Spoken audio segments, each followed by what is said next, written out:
Okay, welcome to Matt's Book Reviews. Now, here's an interesting question. Do you start with the best or do you start with something else? Now, that may sound like a rhetorical question. And for much of my life, asking it, I would have likely said that is a rhetorical question. You start with the best. I even have a post on my Abstract Chants website called Best the Best, and it's just talking about how there's this Lil Wayne, you might say, Lil Wayne, where did this go? There's this Lil Wayne mixtape that has, I think it is a mixtape that has, as opposed to an album, mixtape being songs with other people's beats on them, at least sometimes. Although So Far Gone by Drake seems to have original beats, and then album being, song that's totally legitimately produced, I guess. But then again, I don't know how people put up mixtapes. Like Lil Wayne had many huge mixtapes. Many rappers have only or predominantly albums. And then some rappers have one or more well-received mixtapes. Now, I will say Lil Wayne is one of the few who has multiple mixtapes that are, or has, I'd say he's one of the few that has multiple mixtapes that are really prominent. A$AP Rock, I don't even think the Lice albums were mixtapes. I think they're sold on iTunes. Sometimes mixtapes are sold on iTunes. Generally, mixtapes are released for free. The Lice albums, I think they had original production, but I remember them being released like for free. I might be wrong. I don't know. I think I remember them being. It wasn't like they just put them out. I think I would have appreciated them more if they actually charged me for them. That's interesting. But the Lice EPs, they're like 3-5 song EPs, but mixtapes aren't always just short. Mixtapes can be as long as an album or even like a double album sometimes. And Lil Wayne has many mixtapes that are seen as high quality. And, No Ceilings is really good. Dedication 2 is really good. The Drought, I think 2 and 3 are good. I think Dedication 3 is not as good as 2, but it's still pretty good. And I think there might be like one other big one, or maybe a couple other big ones. But he had a lot of mixtapes, and a lot of good ones at that. Royce had some good mixtapes. I don't know if he had ones other than like the Bar Exam. And then I guess there are some rappers who are mainly mixtape rappers, like what's his name? I'm not even sure I'm gonna remember his name, but I think he had a song called Breathe, actually, which I really remember liking when it came out. But then he wasn't that popular. But then I discovered that he had multiple mixtapes, and I downloaded at least one of them, and it was really good. 2 really good mixtapes, especially the second one I'm about to say, are We Got It For Cheap, Volume 1 and 2. The second one is unbelievable. It's on my top 25 rap albums list, along with So Far Gone, and I think that might be the only one. Earl was almost on that list. Earl by Earl Sweatshirt. That's another fantastic mixtape. I think Odd Future I think started with mixtapes. But anyway, to go back to what I was saying, Lil Wayne, I think on Dedication 2 maybe, or I think on Dedication 2 he had a track that said, you gotta, if you're gonna have a worthwhile time like rapping or, being in the spot, like if you're going to be making albums or mixtapes, then you have to believe that you're the best for it to like make sense. Like if for it to be worthwhile for you to be doing something, why would you do it if you didn't like believe you were the best? And so Lil Wayne, even though he had certainly his share of mediocre songs and maybe even whole albums or mixtapes, he had a lot of really, really high quality stuff and guest appearances as well. He was pretty ubiquitous. Like even if you weren't a rap fan, Lil Wayne was ubiquitous for like 2 or 3 years. I remember that Party Like a Rock Star song, which despite myself, I really enjoyed it, including the Lil Wayne thing when I was being like driven to a party by my friend's girlfriend, and my friend and I were there, and they were blasting Party Like a Rock Star, and we were going to be like whatever, drinking whatever beer we had or something. It was, we were in high school or whatever we were doing, it was just a high school party, and it was an exciting event to be going to. So, and they were blasting Party Like a Rock Star, or she was his girlfriend, and it was awesome. You know what? Actually, it could have been after college. I don't think it was, or during college. I don't think it was, but there's a small chance that, no, I don't think it was. Yeah, my good times really ended at college, I gotta say. But anyway, the Lil Wayne thing, he was saying like, why do something unless you believe you're the best, or unless you're gonna believe you're the best, or unless you're gonna maybe. I don't think he said this much about it, and he might disagree with this, but I'd say maybe even if you were just sort of intending to be the best, and it's not necessarily that you went into it thinking I'm the best, but you were intending to and trying to, and working towards the state of yourself being able to do and to be the best. And anyway, this is the question though, like when you start listening to rap, for example, or when you start listening to metal, or when you read books, are you going to go with the best, or are you going to go with something else? And it sounds like it might be a rhetorical question, but I've been realizing like say a band like Metallica or a band like Megadeth, like those are pretty high quality bands. I don't know how many people with Megadeth, for example, people put one of their albums, Rust in Peace, like often pretty high on various metal, album rankings. But like when somebody says, what do you think the best thrash metal album of all time is? You may be likely to hear someone say Rust in Peace. And if anyone asks you that and you say Rust in Peace by Megadeth, well, if you say Rust in Peace by Megadeth, then they might say, do you actually listen to metal? If you just say Rust in Peace, then they'll probably say they'll be less suspicious of you, because you'll having actually listened to Rust in Peace and sort of knowing the community, or knowing metal to some extent, that to call it to say Rust in Peace by Megadeth is similar to saying A Hard Day's Night by the Beatles, or Sgt. Pepper's by the Beatles, or the White Album by the Beatles, or like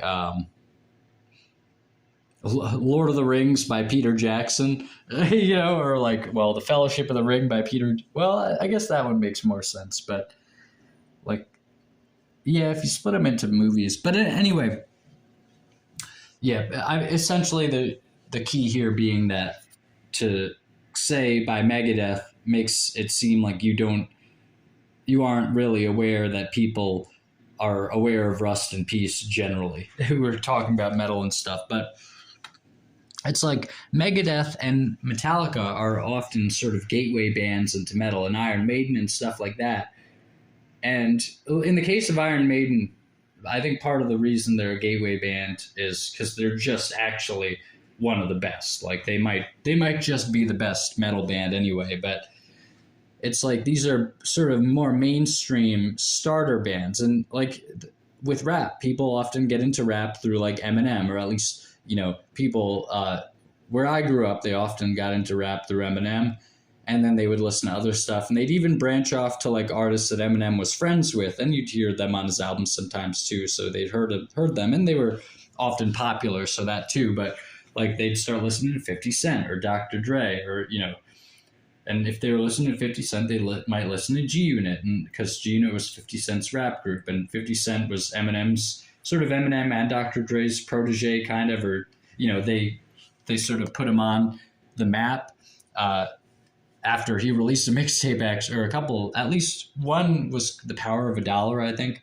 But anyway, it's like these, with Eminem at least, like the gateway, I think, often is something that's really good and really high quality. And then you might walk through the gateway to just stuff adjacent to that or seemingly similar to that that's not as high quality. Similar to maybe with books, like you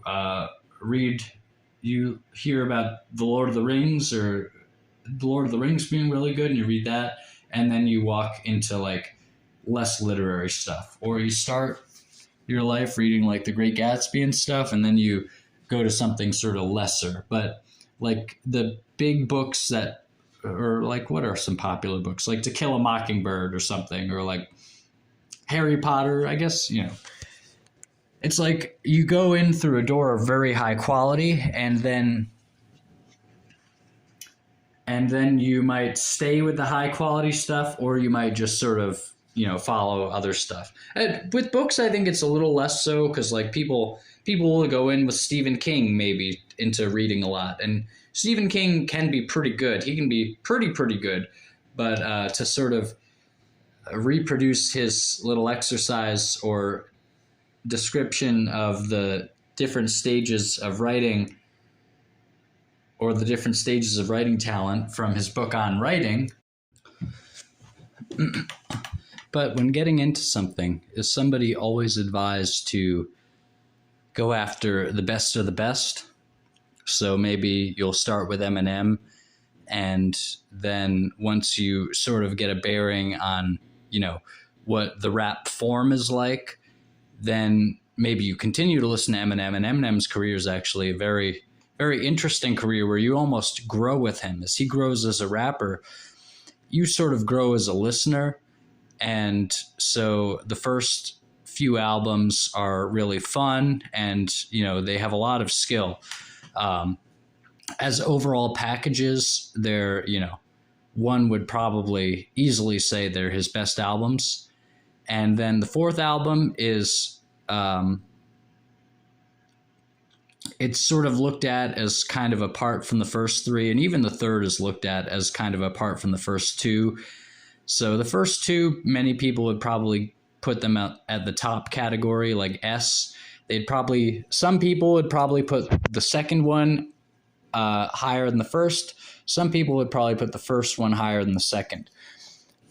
I've been in the latter category, and I think actually I currently am in the latter category, because I actually just I made a top 25 rap albums blog post, and one thing that was in it was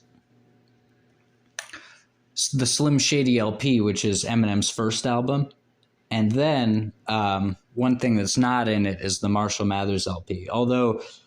Though blasphemy, many may see this as, this actually goes maybe with what I'm sort of talking about with Eminem here.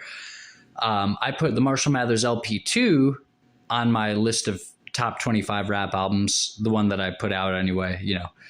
Who's to say how scientific it is, but I put the methodology of it was sort of what I've been doing often enough anyway, which has been sort of going with the first 25 albums I thought of. You just sort of maybe the way it was sort of like summoning them up. There were a few that I switched out. I originally had Earl by Earl Sweatshirt in there, which I talked about that mixtape. That's a great mixtape. I think it's fantastic, but it got edged out. Damn wasn't in there, and then I think I edged it out for Earl. No, I edged Earl out for Damn by Kendrick Lamar, which is just a really great album. And I thought, anyway. Eminem's first album. So the first three essentially are seen as like really, high quality stuff by most people. And they're really great, just really great packages. The beats, the rapping, just how it all goes together. They work really well. The fourth one is Encore, where Eminem went in sort of a more interesting direction, where he has kind of like surreal stuff, like Big Weenie. There's a song called Big Weenie, and so the sense of humor, a lot of it is cloaked in this sort of juvenile sense of humor, but what's going on is really interesting. So the song Big Weenie, it's like Eminem doing a hypnosis session on someone whom he's criticized. I'm not sure whom it is. It might be someone specific, or like a specific group of people, like this rapper and that rapper in particular and that one. But whomever it is, or maybe it's just his haters, so-called, or something, but he's putting them under hypnosis. So the speaker, is talking to them, but he's talking in the second person. So he's saying you. And so it's like he's putting you under hypnosis, and it's so cool the way he's rapping. It's like he doesn't sound like he's inhaled helium, but it sounds like the physicality of his like metrical structure in the poetry, and like his rapping itself has inhaled helium. So his rapping is floating. And I think the beat might have something to do with that too. Encore, really, that's the fourth album that I'm talking about here. Encore might have the best production of all of Eminem's career. I think, well, there's a lot of good production. Amityville's great. The production for Drug Ballad from Marshall Mathers LP is the production's really, it's this incredible sort of like spacey, bouncy dance song, but Eminem is rapping just passionately about like from the first person, and maybe from his own experiences. Maybe it's sort of fictional, or semi-autobiographical but fictionalized. But in any case, Eminem is rapping in this really really passionate way from the perspective of someone like having done drugs, and he's just delivering all of these like horrific lines. Like the first verse is him, like it's kind of like there's a dance club vibe again to the beat, and the first verse is him like, I think he's like at a party, and he's describing like, he's sort of describing the glamorized part of the life, where it's like, oh, we're going to a party, there's a lot of energy, like it seems like everyone's having a really interesting time, and Eminem's like doing all these drugs, and he's drinking, and like he's like, these lines are just incredible. In fact, let me look a couple up because they're so good. But let's see, Drug Ballad lyrics. Yep. Okay. So in the first verse, I'll just read like the first like 8 lines maybe. Back when Mark Wahlberg was Marky Mark, this is how we used to make the party start. And maybe, I guess party singular. I think until now, actually, maybe I think I might have heard it as the parties start. No, I don't know. But anyway, okay. So to go back to it. Back when Mark Wahlberg was Marky Mark. Back when Mark Wahlberg was Marky Mark, this is how we used to make the party start. We used to mix hen with Bacardi Dark, and when it kicks in, you can hardly talk. So this is how we used to make back when Mark Wahlberg was Marky Mark. So he starts with this like really, the lyricism's actually really good.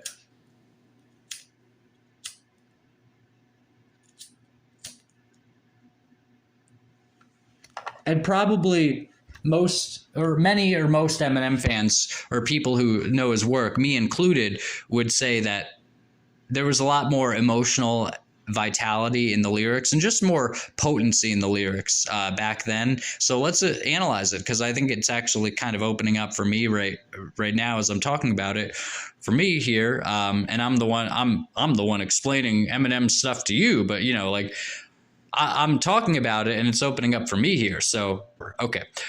So he sets it up as glamorous right away, back when Mark Wahlberg was Marky Mark. So here's this movie star. I don't know exactly how big he was back then. It was like maybe it might have been 2000 or something. I think it might have been 2001, actually. something around then. Back when Mark Wahlberg was Marky Mark, so this movie star Mark Wahlberg, back when he was a rapper, like, and sort of like a pop kind of rapper, like, you know, sort of like just something that would come on the radio. Maybe I haven't listened to his stuff, but I don't know. Maybe he was really gangster. But I see him at, you know, I envision it as sort of like more pop rapping, like a Vanilla Ice kind of thing or something, or like just sort of party rapping maybe. Okay, so which fits in with the song here as well, and I think it glamorizes it. It's like movie star, glamour, like semi-glamorous maybe, music star, and then this is how we used to make the party start, and it's like, oh man, like this is how. So he's sort of describing what they would do often here, and he describes it in a way where he just sort of like just smiles, like this is how we used to make the party start, like this is how we got everything going. And so it's got all this energy leading into, we used to mix Hennessy with Bacardi Dark. Those are some kinds of alcohol, like brand, you know, those are kinds of alcohol, but I'm not sure what like types they are. Like Bacardi, is that Bacardi vodka, and Hennessy is something else. We used to mix Hen with Bacardi Dark, and when it kicks in, you can hardly talk.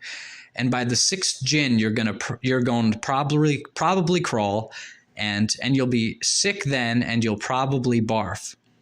And my prediction is you're going to probably fall, either somewhere in the lobby or the hallway wall. So it leads from mixing like these already like by themselves, I guess, strong drinks. And then he talks about when it kicks in, you could hardly talk. Like you could hardly talk when it kicks in. When you feel it, you can hardly talk.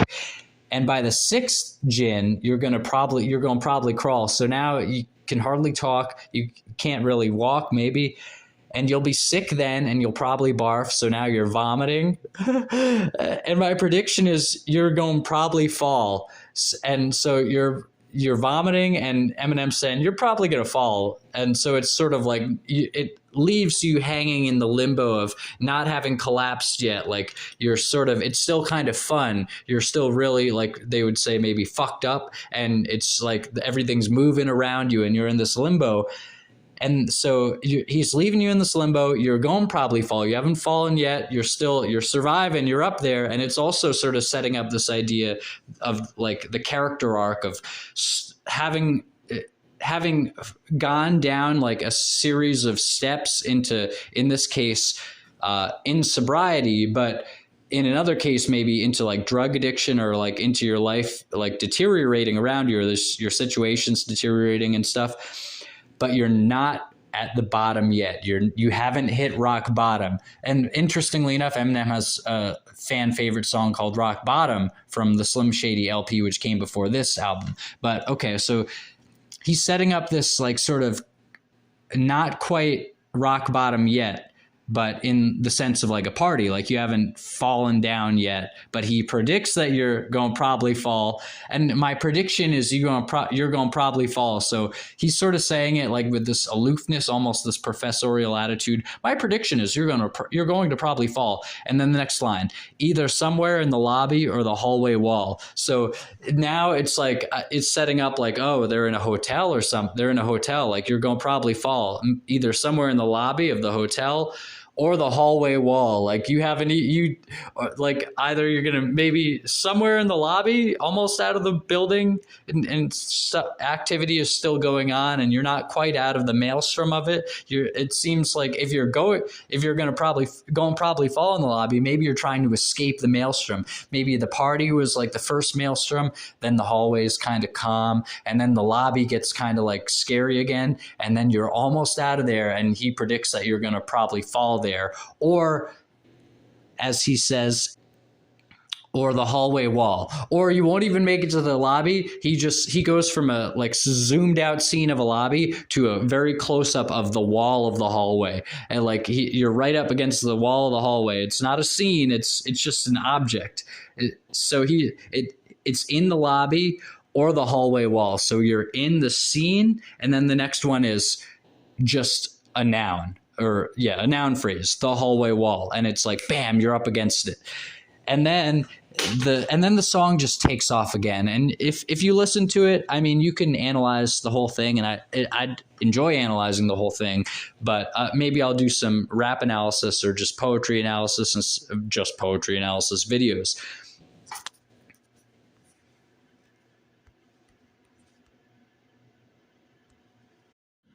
Anyway, after that, like, he goes into the stratosphere of like everything spinning. You're beginning to think women are swimming in pink linen, again in the sink, again in the sink. What a great, snappy, quick, like sort of suggestive way of saying you threw up again in the sink. Because he just, everything's spinning. You're beginning to think women are swimming in pink linen, which is just a beautiful, surreal image.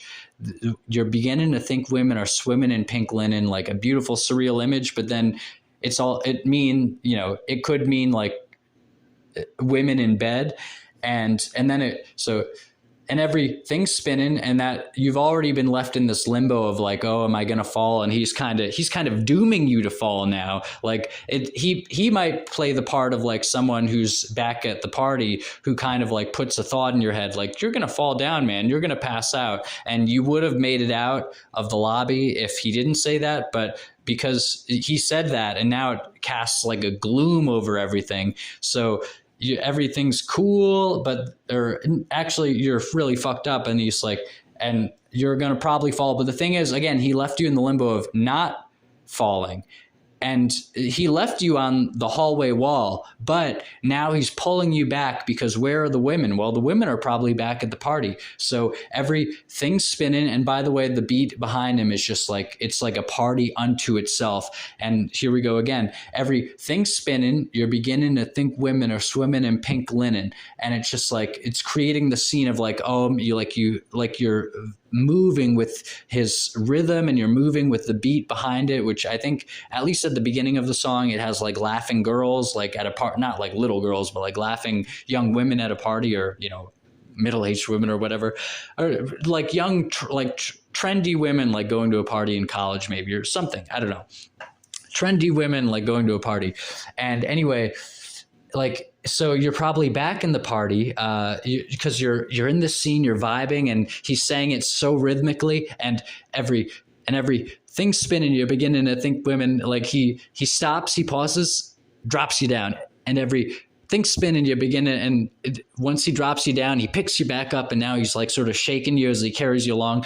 Everything's spinning. You're beginning to think women are swimming in pink linen, again in the sink. And so he like sets up this cool scene. It's like, oh, like women, it's like this fantasy. You're beginning to think everything's spinning, like you're feeling cool, like you're still back at the party, like that was all just a bad dream.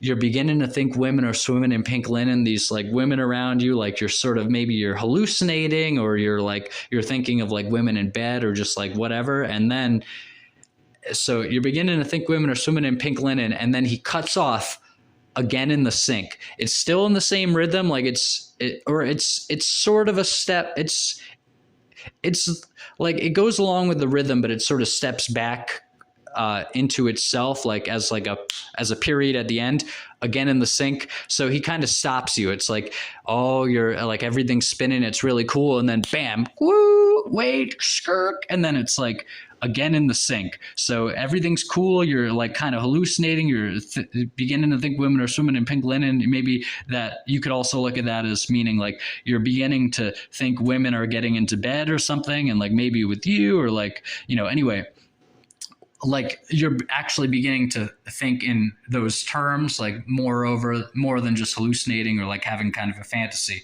But anyway, then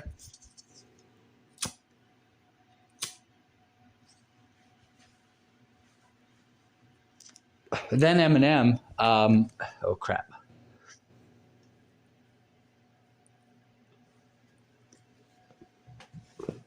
So then Eminem sort of cuts that sort of like fantasy, kind of like fun, emotion in the ocean, kind of body rocking with the music, and to say again in the sink.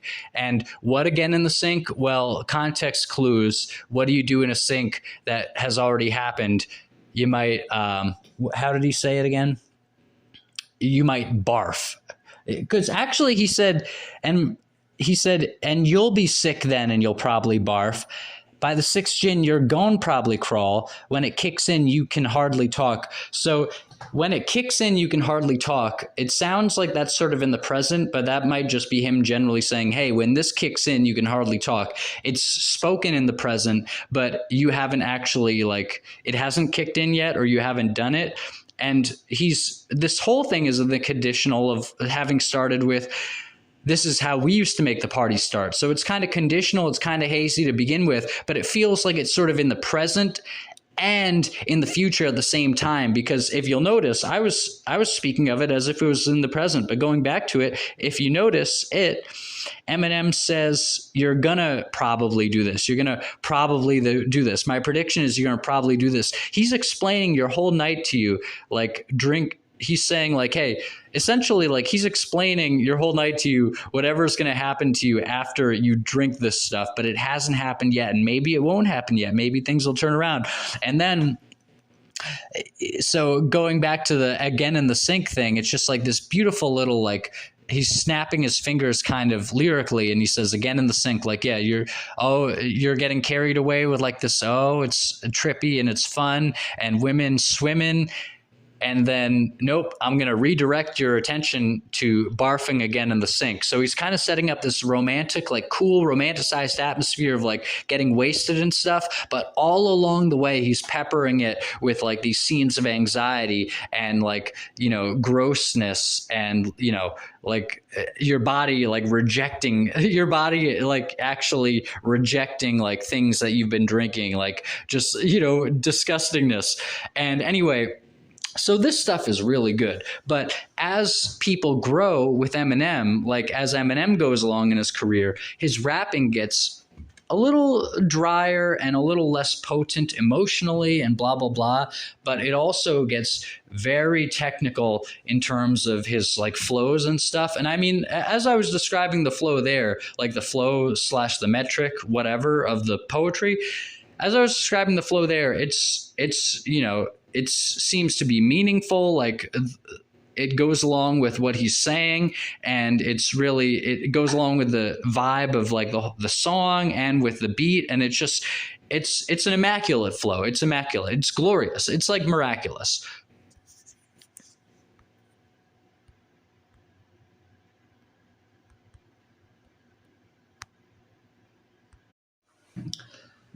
But his flows later on really starting with Relapse, but a little less flashy. But it just, I mean, Encore, as I was saying with the sort of hypnotic flow in Big Weenie on Encore has some really interesting flows too. But he really like becomes very visibly or very audibly going for like just the most condensed, tightest, most rip-roaring, interesting, almost classically composed flows he can. At least in like sort of starting in Relapse, this everything started sounding a lot uglier, and it was like, oh wow, Dr. Dre's producing an Eminem album, and then it came out, and it's like, oh, this was what Dr. Dre did when he produced the damn Eminem album with, anyway, Relapse, and then, but anyway. And Eminem's voice sounds really unpleasant too. Like for some reason, he had this sort of triumphant comic dog accent from in Encore, and it was one of the jokier songs because Encore was very silly, but a lot of like interesting things were cloaked in the jokes. But in the Encore song, Ass Like That, and I think that might have been the first song in Eminem's career where he just sort of does a song like devoted to like sexuality with women. Like he talks about women, but I guess Drips was sort of that way too. But for a lot of his career, Eminem, like a lot of rappers talk about like sleeping with women and this and that. A lot of his career, Eminem didn't really talk about that stuff. Like he didn't really talk about being a player. He talked about like problems with his like like the mother of his child, like Kim, and like he talks about like relationship issues, but he doesn't really talk about like sleeping around. Like essentially he doesn't really talk about being a womanizer like so many other rappers do, and like he doesn't really objectify women for all that people have said about him, like having violence against women in his songs and stuff. Like he doesn't really objectify them sexually, like not really. Like if he's doing it, it's more like, I mean, maybe you could show me an example, but I'm saying generally, if he does it in those albums, it's probably more, let's say, if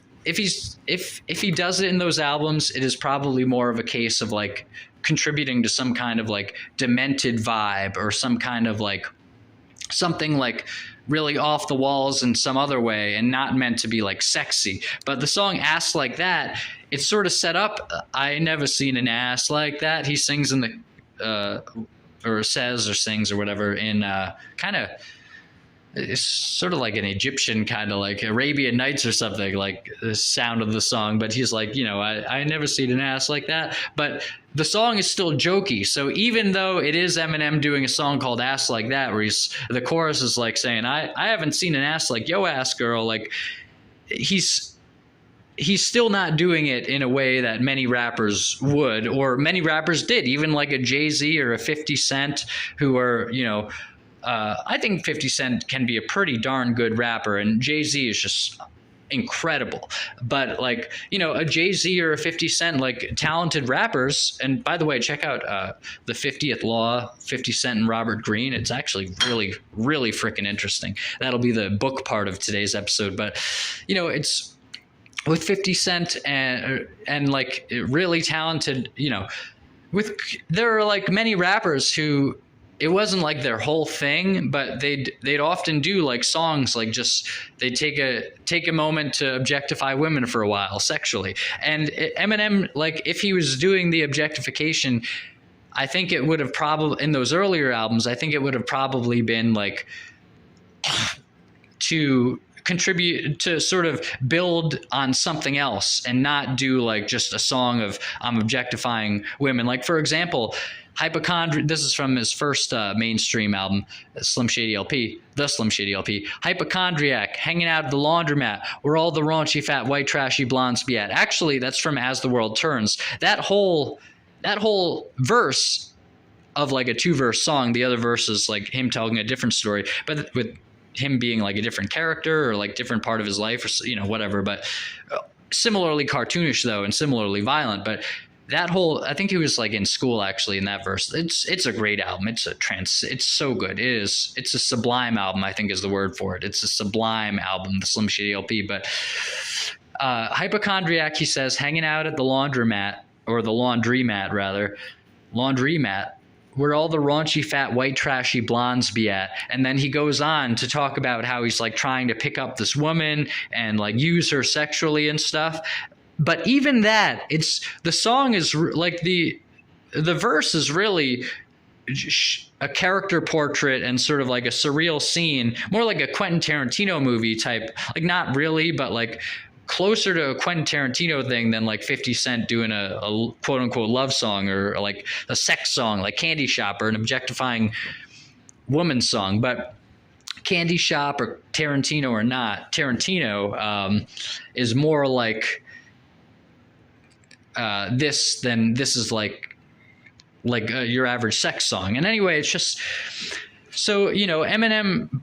But with let's go back to it. So with Ass Like That, which was yet another sort of song with like sexual vibes, but this one more overt, like the whole presentation, like as I said with As the World Turns, that was one of 2 verses. But with this one, like it is about like a hot ass or something, or a sexy ass or something, but it's in a jokey kind of like way, kind of making fun of that type of song.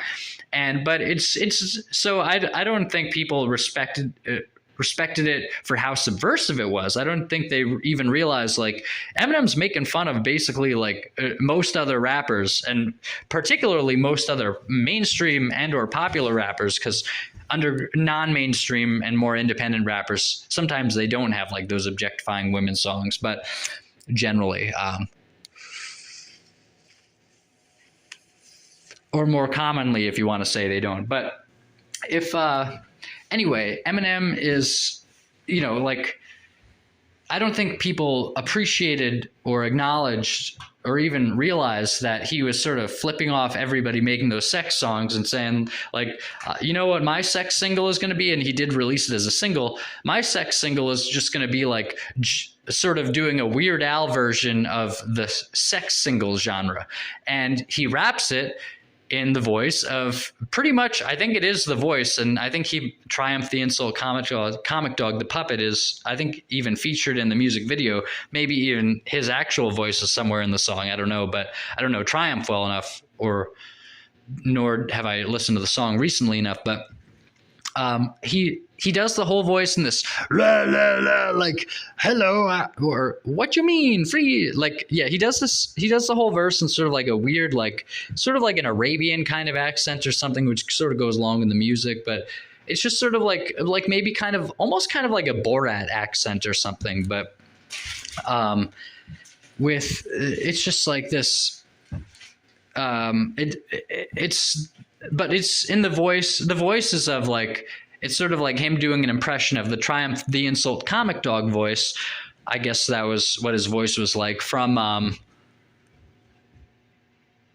like later in the song he says, I am not Triumph, I am Arnold, get out. And he goes from, I guess, what would be a Triumph the Insult Comic Dog of impression to an Arnold Schwarzenegger impression. So, and anyway, it's like, but then Relapse, so that's sort of an annoying accent, and for one song it's pretty annoying. If it was like a part of a song, then it might have been more fun, but he does almost the entire album of Relapse in that accent. But the thing is, hidden by that accent and by the beats and by this like really like sort of weird like serial killer aesthetic he went like headlong into, not so much the cartoonish like Slim Shady like killer kind of like bandit character, like sort of fun Bugs Bunny of like, dirty deeds type of character, but no, more like just, like some CSI episode with like those scenes, maybe that, I don't know how they, I don't know when's the last time I watched CSI, but those scenes where like maybe they have them in a slightly different like camera filter, and it's just like this is how the killer did the crime or something. And so Eminem's just like rapping about like that kind of stuff, but hidden in all that is some of the most interesting like evolution as a metrical rapper, like the metrics of the lines of poetry,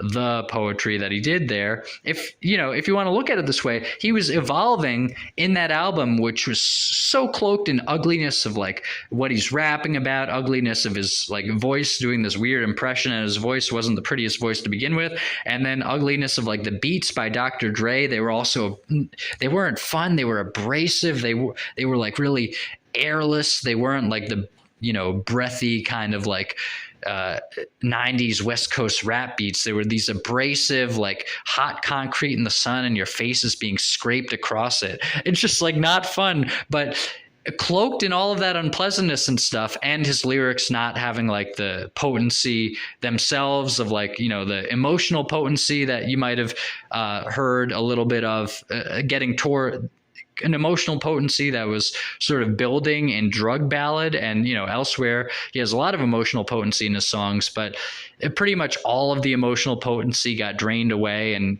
it, more or less never to return. But nevertheless, like he started working almost totally on his flows, and the potency came back a little bit, I guess. Like the song Darkness, even though it's sort of let's just say a non-truthery way to look at a certain thing, the song Darkness has some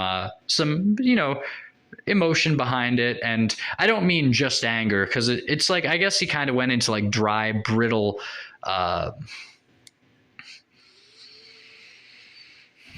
bitter anger. But yeah, as it all became like so unpleasant, or a lot of it in a lot of his albums going forward, he began evolving his metrical style to like this really sort of like connoisseurs.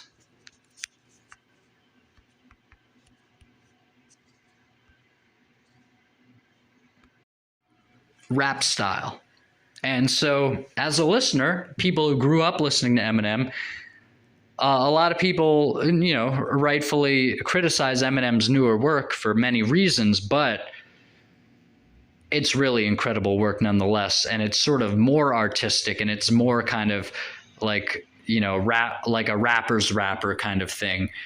It's sort of more highbrow, not less, but the overall package is, he's not putting out drug ballads these days. He's not generally putting out like Rock Bottoms or As the World Turns is, or like, even like the songs where he was just like, quote unquote, just rapping or something. Like I remember one of my friends, or at least like acquaintances from high school, he like, I was sort of dissing the album Recovery, where the album after Relapse, where he really kicks it into gear with his like technical mastery of the flows and the rhythm and the metrics and stuff. And there's still a lot to like in the lyrics too, don't get me wrong, but a lot of the emotional potency and stuff just seems to have drained out. It's like, it's sort of remarkable, but I mean, it starts coming back. Like really, like it didn't totally drain out, but it feels like sort of the ocean versus like a rocky beach with water sometimes streaming across it or something. But anyway, similarly, actually, to like a Metallica or a Megadeth, who were very popular at first, and then they went in some like strange directions.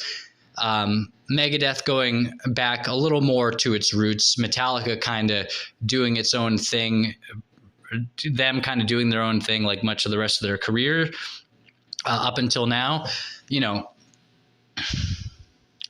doing their own thing in kind of like a bit more of a commercial way. It's not like they got super artistic with all their stuff, although I'd say Lulu and Saint Anger are both in their own ways very artistic. Lulu in particular, just like artsy fartsy kind of stuff, but really like Metallica doing artsy fartsy stuff. Check it out. It's pretty good. I like it, but most people really dislike it. But a lot of the big groups that people are brought into like liking metal or liking rap, or like a lot of the big like writers like liking reading, maybe like they can bring you in, but then you can also stay with them, and they, at least often enough, like again with the Stephen King, it's not like he's a Hemingway or like he's a talent analogous to like Eminem in rap music, or like Metallica or Megadeth at their best in metal music, or even like thrash metal to be more particular, but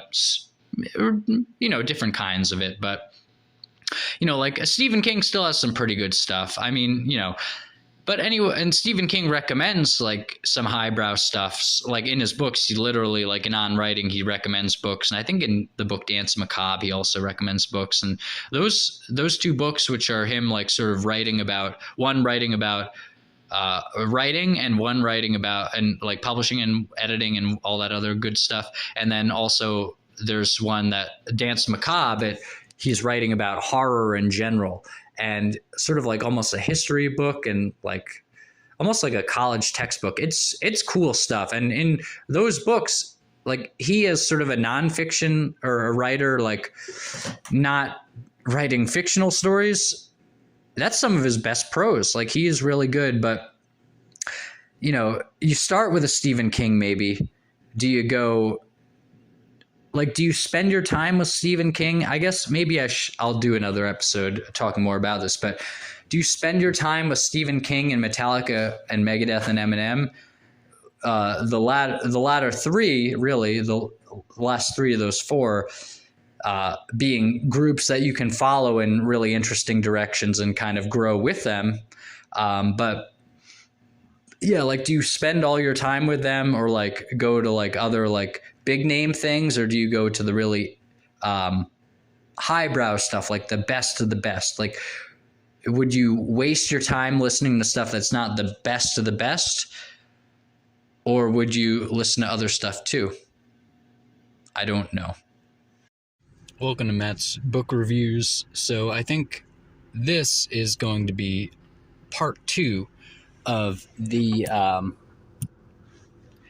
episode about whether to start with the best when you're starting with just, I guess, anything, but reading being, though some might dispute that in this context, reading being the primary context.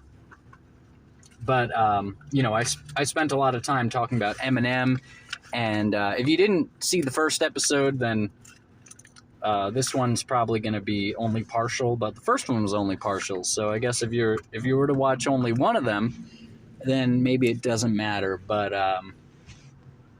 the Eminem one, the Eminem episode's pretty good. I gotta say, I didn't expect to have so much fun in that episode talking about an Eminem song rather than books. But anyway, okay.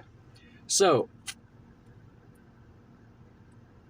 what is the point? So, starting off. So, I think starting off is different from continuing in terms of like reading the best. Now, as I talked about, luckily for most things, for most people, luckily for people in most of the things that you might be looking into, starting off or starting out, and it is actually more likely that you're going to encounter, at least in some cases, really good stuff when you're starting out. And then when you keep going, I would imagine that might be when you get off track. Now, here's the thing. I'm talking from the context of my, I guess from the context of having lived the life I live up until now. It seems to me possible that maybe I'm just the type of guy, I'm just the type of guy who would, seek out the best, whether it be the best movies, which funnels you into like the great movies / art house direction often enough, or the best music, or the best books. I tend to be looking for the best. I like to watch Quest for Metal videos. Temporarily, he was just called Questy, and people refer to him as Questy, but, I like to watch his videos. He talks about metal music. He talks about black metal music. Often, he's just talking about, like, his favorite albums. And he'll put out a list of, like, my top 10 black metal albums, my, the best albums of the year in metal, or just the best albums of the year, but, it's just metal that he's talking about. Watching him, you come away with a lot of recommendations for the best stuff. Booktubers, I think, well, and like a lot of metal tubers are similar. They'll talk about the best bands. And so you'll get a sense not only for some good stuff, but you'll also get a sense of what bands are deemed not very good, or just generally a lot of the bands you just don't hear about them at all. Like you pretty rarely hear about Korn. I mean, you hear about Korn sometimes when they release a new album. Maybe you'll hear about them more, but you somewhat rarely hear about Korn. Now, I would say Korn is a pretty good band. I'd say even a pretty high quality band, but a lot of people don't like them quite as much. But it's like, essentially, the stuff that's not that good, it often gets filtered out. The really popular stuff you'll often hear about. And, the stuff that people really dislike, you'll often hear about. But the stuff that's just like kind of like bland, kind of mediocre, you don't generally even hear about it, because these people are talking about the best albums. They're talking about the stuff they really like. Or maybe they're talking about the stuff they really dislike. Or maybe they're just reviewing new albums that came out. But the point being, if you're spending time on metal YouTube, at least with like the metal YouTube channels that I've watched, like the Metal Meltdown and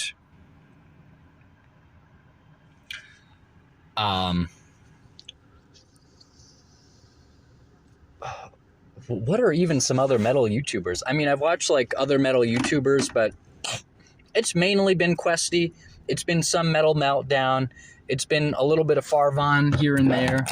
Although there's a certain irritating sound that he often makes that just like, it's like, sorry, man, I don't want to come on here and then just hear that, you know? So